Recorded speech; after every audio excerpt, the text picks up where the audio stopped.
ಮೈ ತುಂಬ ಬಾಸುಂಡಿಗಳು ಬಿದ್ದಿವೆ, ಕಣ್ಣಿನಲ್ಲಿ ನೀರು ಸುರಿತಾ ಇದೆ. ಓ ಅದ ಆ ಎತ್ತು ಅಡಿಗೆ ಕೋಣೆಗೆ ಬಂದು ಹಿಟ್ಟಿಗೆ ಬಾಯಿ ಹಾಕ್ತು. ಅದು ಅಲ್ದೆ ಮನೆ ತುಂಬಾ ಸಗಣಿ ಮಾಡಿ ಊಟ ವಿಸರ್ಜನೆ ಮಾಡಿ ಅದನ್ನೆಲ್ಲ ಯಾರು ಕ್ಲೀನ್ ಮಾಡ್ಬೇಕು? ಮನೆ ಅಶುದ್ಧವಾಗಿಲ್ಲ ಕಣೆ, ಈಗ ಅದು ಶುದ್ಧವಾಗಿದೆ. ಹಸು ಎಂದರೆ ಏನೆಂದು ತಿಳಿದಿರುವಿ?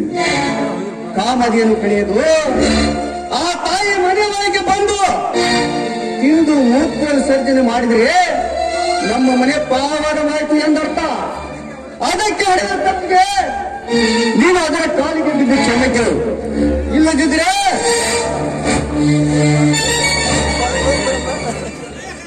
ನೀನು ಅದಕ್ಕೆ ಬಾರಿಸಿದಂತೆ ನಾನು ನಿನಗೆ ಬಾರಿಸಿದ್ದೆ. ನಾನು ಹೋಗಿ ತಪ್ಪಾಯ್ತು ಕೇಳ್ಕೊಂಡು ಬರ್ತೀನಿ ಆಯ್ತಾ?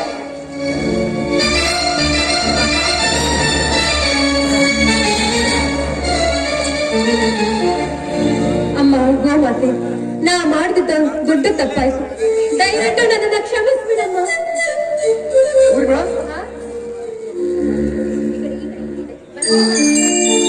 ಏನಿದು ನಿನ್ನ ಕೊಳಗಿನ ಮೇಲೆ ಚೆಲುವಿನ ಚಿತ್ತಾರ?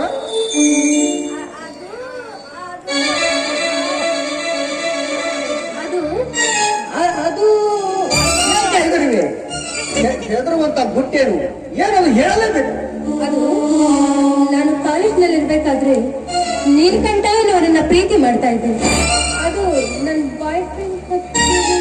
ಅದನ್ನ ಮೊದಲು ಒರೆಸಿ ಕಿತ್ತಾಕಿ ಬಿಡೋದನ್ನ. ಅಯ್ಯೋ, ಅದು ಕಿತ್ತು ಹಾಕೋದಕ್ಕೆ ಬರುವುದಿಲ್ಲ. ನಾನು ಸಾಯುವವರೆಗೂ ನನ್ನ ಜೊತೆಲೇ ಇರುತ್ತೆ. ಅಂದ್ರೆ ನೀನು ಸತ್ರೆ ಮಾತ್ರ ಹೋಗುತ್ತೆ ಅವಾಗ. ನಾನು ಸಾಯಿಸ ಬಿಡ್ತೀರಿ.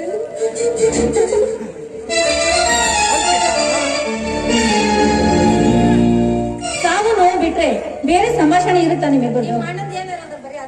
ಅದೇ ಅಣ್ಣ, ನಾಳೆ ಬೋರ್ವೆಲ್ ಪೂಜೆಗೆ ಒಳ್ಳೆ ಮುಹೂರ್ತದಲ್ಲಿ ಇದೆ. ನಾಳೆ ಸೋಮವಾರ, ಅದಲ್ಲದೆ ನಮ್ಮ ಮನೆ ದೇವರ ವಾರ. ನಾಳೆನೂ ಪೂಜೆ ಮಾಡೋಣ. ಐವತ್ತು ಕೇಳ್ಕೊಂಡು ಬಂದಿದ್ದೀನಿ. ಆಯ್ತಪ್ಪ, ನೀನು ಪೂಜಾ ಸಾಮಗ್ರಿಗೆ ಏನೇನು ಬೇಕಂತ ಇಬ್ರು ಮಾತಾಡ್ಕೊಂಡು ಒಂದು ಲಿಸ್ಟ್ ಮಾಡ್ಕೊಳ್ಳಿ. ನಾನು ಈಗಲೇ ಪೇಟೆಗೆ ಅಂಗಡಿ ತೆಗೆದುಕೊಂಡು ಬರ್ತೀನಿ. ಆಯ್ತಮ್ಮ? ಸರಿ ಅಣ್ಣ, ನೀನ್ ಲಿಸ್ಟ್ ಮಾಡಿ ನಾನು ಬರ್ತೀನಿ. ಯಾವಾಗ ಬರ್ತೀಯೋ ಯಾವಾಗ ಬಿಡ್ತೀಯೋ ಅದು ಗೊತ್ತಿಲ್ಲ, ಆದ್ರೆ ಈಗ ಬಂದೆಲ್ಲ ಕರೆಕ್ಟ್ ಟೈಮ್ ಬರ್ತೀವಿ. ಏನಿಲ್ಲ, ಯಾವ್ದೋ ಒಂದು ಪಕ್ಷಿ ಪ್ರಾಣ ಬಾ ಹೋಗೋಣ.